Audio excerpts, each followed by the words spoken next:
réunis, Seigneur, autour de la table. Parce que tu veux nous donner, Seigneur, du pain. Seigneur, nous sommes venus acheter du bleu, mais sans argent. Seigneur, toi qui es le véritable pain, tu t'es donné, Seigneur, pour que nous puissions avoir la vie. Voilà pourquoi, Seigneur, nous te dédions ce moment, Seigneur, de ta parole. Parle-nous, Seigneur. Exhorte-nous, mon Dieu, mon roi. Ton peuple est disposé pour t'écouter, pour te recevoir, dans les noms puissants de notre Seigneur Jésus-Christ, que nous avons ainsi prié. Nous disons tous ensemble, Amen.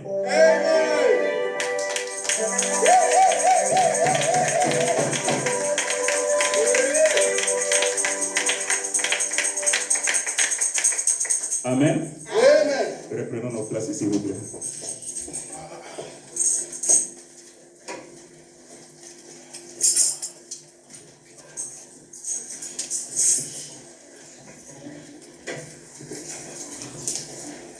Gloire à Dieu. Une fois de plus, nous sommes là. C'est par sa grâce. N'eût été la grâce de Dieu, nous ne serions pas ici. Et nous continuons avec notre enseignement que nous avons commencé. Comme le thème le dit au tableau, nous avons dit, notre thème c'est la sépulture ou les cimetières. Le dimanche passé, nous avons dit, les cimetières c'est le lieu de repos. C'est le repos. Et nous avons vu que dans les repos, nous avons les sabbats. Or, quand nous voyons les sabbats, nous parlons de Jésus-Christ. Parce que Jésus-Christ est notre sabbat. En Jésus-Christ, étant homme, nous disons que le repos se trouve dans un homme. Alléluia. Et dans cet homme se trouve la vie éternelle. Alléluia. La fois passée, nous avons lu notre texte de base, qui est Genèse chapitre 23, du 1er au 20. Je crois que ceux qui n'étaient pas là, ils peuvent lire, mais nous n'allons pas reprendre cette lecture, parce qu'elle est un peu assez longue. Mais nous allons continuer dans la même pensée. Le dimanche passé, nous avons vu comment Abraham a acheté les champs pour la sépulture, pour l'enterrement de sa femme. Et nous avons dit que nous avons essayé d'analyser le mouvement d'Abraham. Et nous avons vu qu'Abraham, avant tout, il se présente comme un étranger. Et comme nous avons dit que Abraham est l'image, est le type de Christ, voilà la raison pour laquelle quand le Seigneur Jésus est venu sur la terre, il ne considérait pas comme cette terre comme c'était sa propriété. Il était comme un étranger. Dans dans Jean 17, là où il va faire la prière pour les apôtres, il va présenter au Père que j'ai pris pour eux. Ils ne sont pas dans le monde, ils sont dans le monde, ils ne sont pas du monde. Alléluia. C'est-à-dire que les apôtres étaient les étrangers. À l'instar d'Abraham, qui avait la possession de la terre de Canaan, parce que Dieu lui avait donné, mais il s'est considéré comme un étranger. Et nous avons suivi le mouvement d'Abraham. Nous avons dit qu'Abraham, avant d'acheter ses champs, il devait se prosterner. Et nous avons expliqué que la prosternation d'Abraham n'est rien d'autre que c'est le Père qui s'humilie, qui s'abaisse au niveau du Fils, et quand le Seigneur Jésus-Christ est venu avec humilité. Et les Écritures témoignent. Alléluia. Et nous avons vu qu'Abraham, dans toute sa vie, il n'avait rien acheté. La première chose que la Bible nous dit qu'il a acheté, ces champs-là de Macpéla. Et c'était pour faire les cimetières. Alléluia. Et nous avons étudié, nous avons vu les montants qu'ils avaient proposés à Abraham. J'aime la Bible avec précision, bien aimée. La Bible ne dit pas que c'est Abraham qui a fixé les prix. C'est le fils de Heth qui a proposé les prix. 400 cycles d'argent, c'est quoi? Et Abraham, l'homme de la révélation, a compris. Et on avait expliqué les 400 cycles d'argent. Et on avait expliqué pourquoi Dieu avait dit, seulement à la 4e génération, il viendrait sauver Israël. Alléluia. Alors, comme nous avons dit qu'Abraham était le type de Christ qui était venu sur la terre pour chercher une terre là où tout le monde va entrer Et nous avons comparé les champs de Macpéla avec l'arche de Noé. Alléluia. Et c'est là où nous avons vu que dans les champs de Macpéla ne pouvaient être enterrées que 8 personnes. Or, le chiffre 8, c'est égal aussi au chiffre 1. Le chiffre 8, c'est le chiffre de l'éternité. Ça veut dire que tout le monde qui entre dans les champs de Macpéla, tout le monde qui entre dans l'arche de Noé, il vit dans l'éternité. Alléluia. Il a l'éternité. Voilà, nous allons continuer, mais il y a un bien-aimé qui m'avait posé une question et je voulais qu'on parle un peu de ça. Voilà pourquoi nous allons commencer notre lecture, docteur. Nous allons reprendre la lecture de Ecclésiaste chapitre 8, verset 10.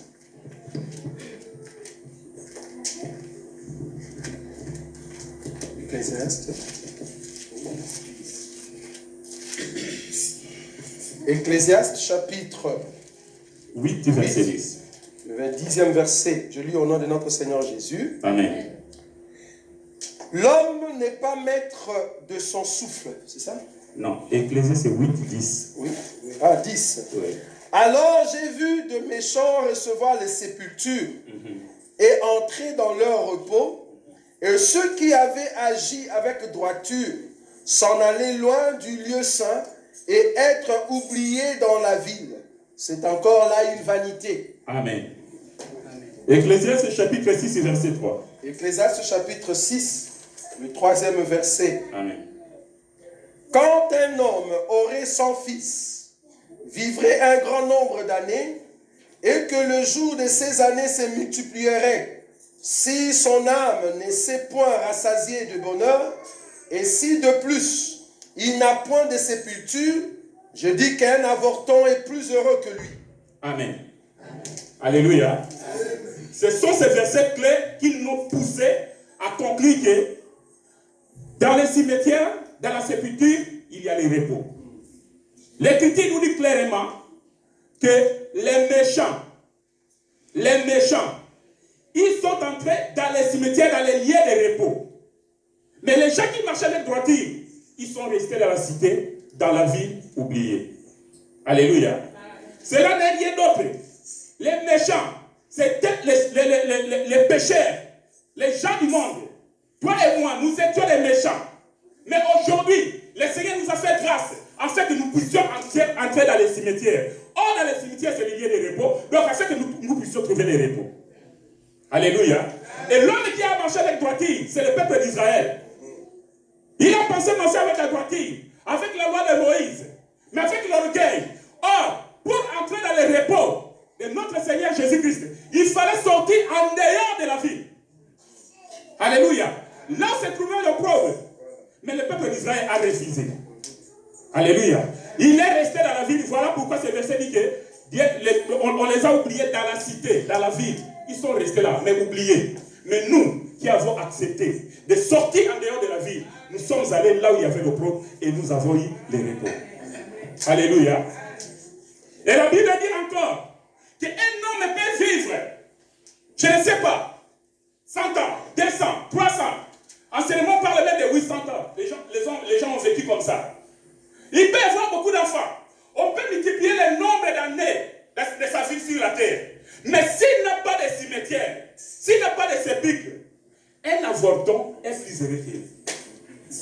Alléluia. Un avorton. Est-ce que vous comprenez ce que c'est un avorton? Alléluia. Quand une femme conçoit, elle est enceinte. Mais il faut que la femme, la grossesse arrive au terme pour que l'enfant soit né. Alléluia.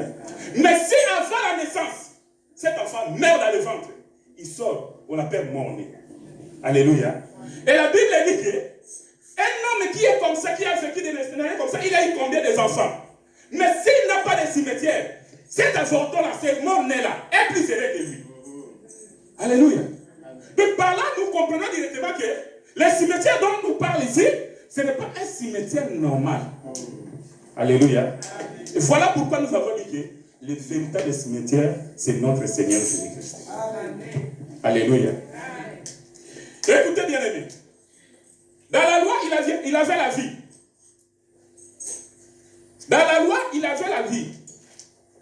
Mais cette loi n'a pas donné la vie. il y avait une condition. Il faut obéir à toute la loi pour avoir la vie. Et en tant qu'humain, personne ne pouvait obéir, appliquer la loi de Dieu à la perfection. Alléluia. Amen. Voilà pourquoi le cimetière est d'une grande importance pour nous. Et à l'époque, laisse-moi vous dire, il y avait des cimetières. En Égypte, il y avait des cimetières. Alléluia.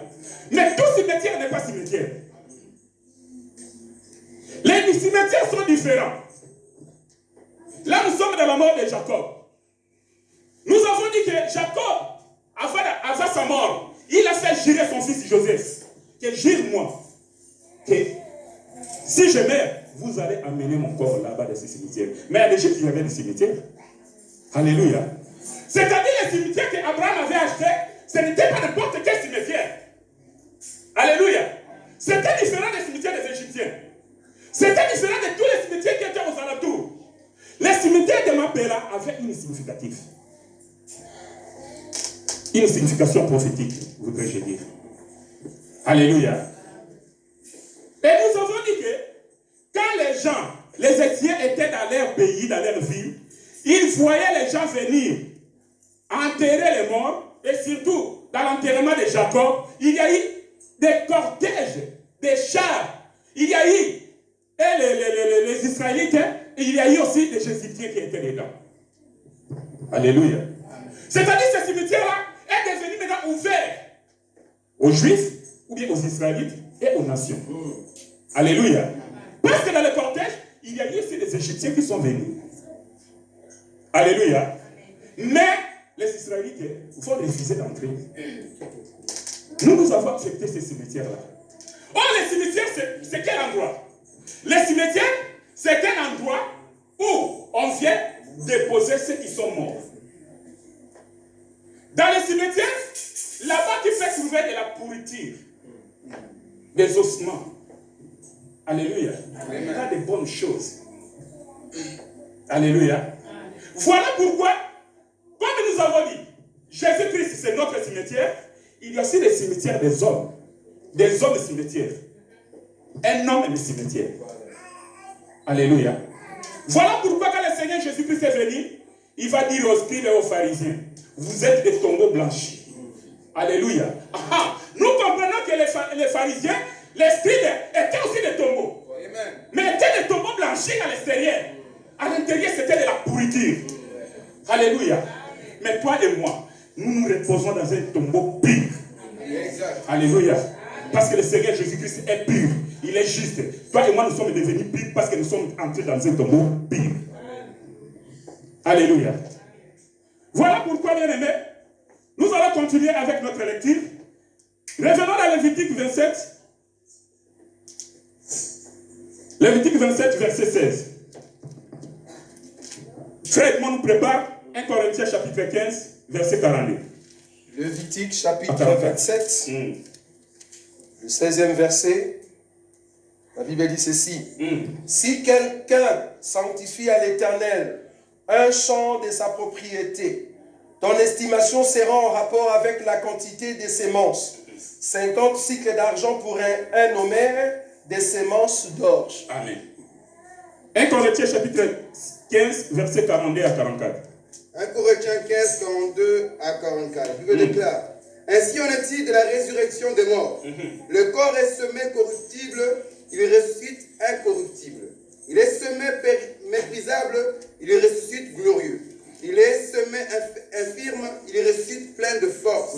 Il est semé corps animal, il ressuscite corps spirituel. S'il y a un corps animal, il y a aussi un corps spirituel. Amen. Amen. Alléluia. C'est ici qu'on m'a posé la question. Papa Mobembo, qui nous parle des cimetières, mais qui nous a parlé aussi de la sémence. Cela signifie quoi? Nous avons expliqué la sémence ici par rapport aux 400 cycles d'argent. Mais pourquoi la sémence est venue ici? Oh, l'Écriture nous dit clairement ici, là où nous venons de lire dans 1 Corinthiens chapitre 15, que le fait d'enterrer une personne, c'est-à-dire cette personne-là est sémée. Alléluia. Voilà pourquoi nous avons mis une relation entre la sémence de Lévitique 27 avec la mort. Alléluia. Quand un homme meurt, c'est-à-dire il est sémé. Et quand le Seigneur Jésus-Christ va venir, il va nous confirmer cela. Jean chapitre 12, verset 24 20 à 24. Jean chapitre 12, verset 20 à 24. Amen. Quelques Grecs du nombre de ceux qui étaient montés pour adorer pendant la fête adressèrent à Philippe de Bethsaïda en Galilée et lui dirent avec instance, Seigneur, nous voudrions voir Jésus. Philippe alla les dire à André, puis André et Philippe les dirent à Jésus. Jésus répondit, l'heure est venue où le Fils de l'homme doit être glorifié. En vérité, je vous l'ai dit, si le grain de blé qui est tombé en terre ne meurt, il reste seul. Mais s'il meurt, il porte beaucoup de fruits. Alléluia. Amen. Les corps, ils meurent corruptibles, mais ils ressuscitent incorruptibles. Les Grecs sont venus voir Jésus. Ils étaient venus tout d'abord pour la fête. Ils n'étaient pas venus pour voir le Seigneur Jésus-Christ. Ils sont venus à la fête. Mais l'esprit de la prophétie doit les toucher. Ils vont dire, non, avant d'aller à la fête, allons voir Jésus. Ils arrivent. Comme Jésus était toujours entouré avec beaucoup de gens, il n'y a pas moyen de voir Jésus. Maintenant, ils vont trouver Philippe et l'autre apôtre. Ils vont dire que nous voulons voir le Seigneur Jésus-Christ. Les deux disciples vont informer le Seigneur Jésus-Christ. Il y a des Grecs qui sont dehors qui veulent te voir. Mais Jésus-Christ pouvait donner une réponse. Or, qu'ils entrent. Ou bien qu'ils attendent que je termine, je vais les recevoir. Alléluia. On pose un problème devant le Seigneur Jésus-Christ. Mais Jésus-Christ, au lieu de donner une réponse par rapport aux besoins, à la demande, Jésus-Christ va dire, il est temps pour que le Fils de l'homme soit glorifié. Alléluia. Amen. Après, il va dire, si un grain de blé ne meurt, il ne porte pas beaucoup de fruits. Mais s'il meurt, il porte beaucoup de fruits. Alléluia. Mais quelle est la relation entre les besoins, la demande des Grecs et la réponse de Jésus? De par là, nous comprenons que les Grecs avaient compris que pour aller à la fête, on devait tout d'abord voir Jésus. Le Seigneur, je dis que l'esprit de la prophétie les avait saisis. Parce que Jésus, c'est lui la véritable fête. Jésus, c'est notre fête. Avant d'aller dans le dépôt des fêtes du monde, nous avons notre fête qui est le Seigneur Jésus-Christ. Amen. Alléluia. Amen. Et quand le Seigneur Jésus-Christ dit, il va leur dire qu'il est temps que le Fils de l'homme soit glorifié. Alléluia. Or, le Seigneur ne pouvait pas être glorifié avant sa mort. Alléluia. Et il va donner cet exemple des grains de blé. Ce qui est tombé en terre ne meurt. Et il reste seul. Mais s'il meurt, il porte beaucoup de fruits. Alléluia. En d'autres termes, il donnait la réponse aux Grecs. Que vous, comme vous êtes là, vous n'êtes pas des Juifs. Vous n'êtes pas des Israélites. Vous êtes des étrangers. Vous êtes des nations. Vous ne pouvez pas me voir, ou bien vous ne pouvez pas voir ma gloire avant que je meure et que je ressuscite. Alléluia. C'est ce que nous étions, toi et moi, bien-aimés.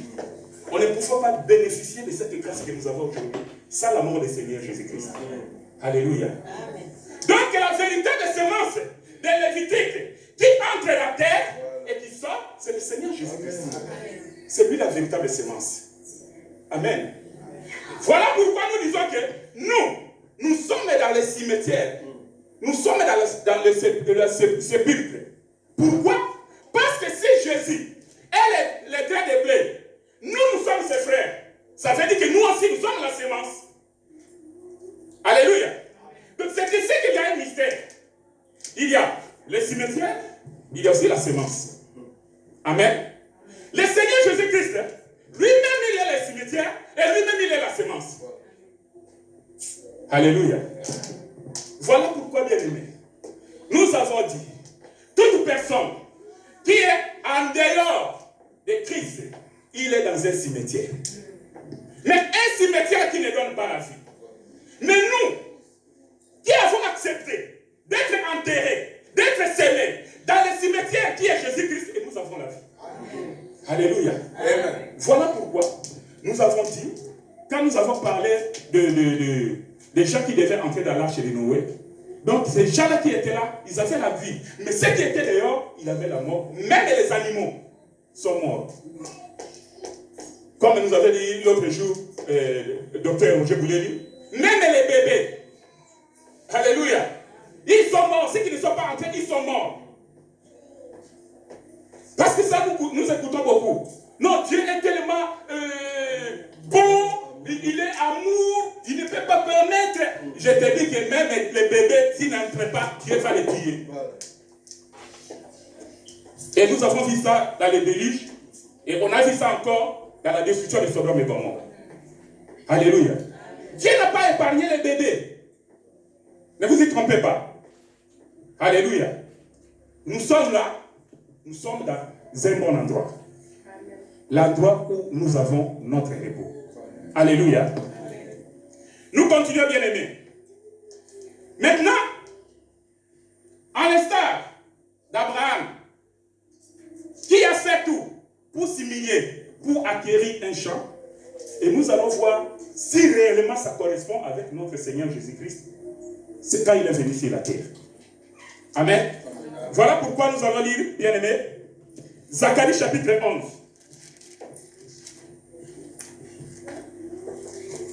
Zacharie chapitre 11. Merci. Attends, on ne peut pas lire tout. On va prendre du 12e au 13e verset. Zacharie chapitre 11 à partir des 12. Je leur ai dit, si vous le trouvez bon, donnez-moi mon salaire. Sinon, ne les donnez pas. Et ils pesèrent pour mon salaire 30 cycles d'argent.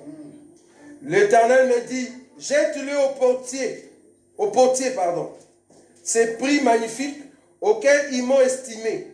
Et je pris les 30 cycles d'argent et je le jetai dans la maison de l'Éternel pour le potier. Puis je brisai ma seconde houlette union pour rompre la fraternité entre Juda et Israël. Alléluia. Amen. Les problèmes de l'estimation. La prophétie annoncée, tout d'abord c'était par Jérémie. Après, Zacharie l'a repris ici. C'est-à-dire, on est en train d'estimer la valeur d'une femme. Une femme qui n'avait pas de valeur. Quelle est la valeur qu'on devait donner à cette femme? Et la Bible dit que c'est 30 cycles d'argent. Alléluia. Et nous comprenons, pour que cette prophétie soit accomplie, le Seigneur Jésus-Christ, pour venir sur la terre, ne devait pas venir comme un homme. Alléluia. Et c'est là où nous parlons de la faiblesse de Dieu. Que Dieu qui était fort, qui était puissant, qui était glorieux, il devait s'abaisser. Alléluia. Il devait prendre la forme de la faiblesse. Il devait devenir une femme. Pour cela, quand le docteur Roger avait dit Jésus c'était une femme, c'était scandale. Alléluia. Non, si vous ne comprenez pas bien, venez demander, on va vous donner des explications. Alléluia. Jésus en tant qu'homme, puisque le véritable homme, on va voir ça plus loin. Dans le jardin d'Éden, quand Dieu dit que créons l'homme à notre image et à notre ressemblance. Donc Adam qui était dans le jardin d'Éden, ça j'anticipe, hein, qui était dans le jardin d'Éden, était l'ombre tout simplement. Alléluia. Était l'image. On a expliqué ça plusieurs fois. Comme je suis là, il est la lumière, moi je suis ici et mon ombre est là. Donc tous les mouvements que moi je fais ici, mon ombre le fait aussi. Si moi je m'arrête, l'ombre aussi s'arrête. Alléluia. C'est-à-dire, Adam dans le jardin d'Éden était seulement la photocopie des véritables hommes qui étaient dans le ciel. Alléluia. Mais en tant que tel, le Seigneur ne pouvait pas descendre en tant qu'homme avec la force, avec la puissance de l'homme pour venir sauver l'humanité. il devait prendre la position de faiblesse, s'abaisser, s'humilier pour venir racheter la femme ou bien les terres. Voilà pourquoi Judas, pour vendre le Seigneur Jésus-Christ, il va négocier avec les sacrificateurs. Écoutez, moi je suis là. Moi je le connais tous les jours, je mange avec lui, je bois avec lui. Si vous avez besoin de lui, je suis là. Maintenant, ils vont discuter. Bon, dites-moi, qu'est-ce que vous allez me donner? Mais la Bible dit que ce sont les sacrificateurs qui vont proposer les montants qu'on allait donner à Judas. Et comme c'est la prophétie qui devait s'accomplir, Judas n'a pas discuté qu'on lui donne le plus. Alléluia. Juste 30 cycles d'argent. Amen. Bon, par là, nous comprenons que donc Jésus, c'est une femme. Alléluia. Alors, comme l'homme devait devenir la femme pour acquérir un champ, pour l'enterrement. Je vous dis que ce qu'Abraham avait fait, il avait acheté ça seulement pour chercher un lieu de repos pour sa femme. Voilà. Alléluia. Et au travers de sa femme, toute la génération d'Abraham. Alléluia. Voilà pourquoi le Seigneur Jésus-Christ, en tant que femme, on va proposer 30 cycles d'argent.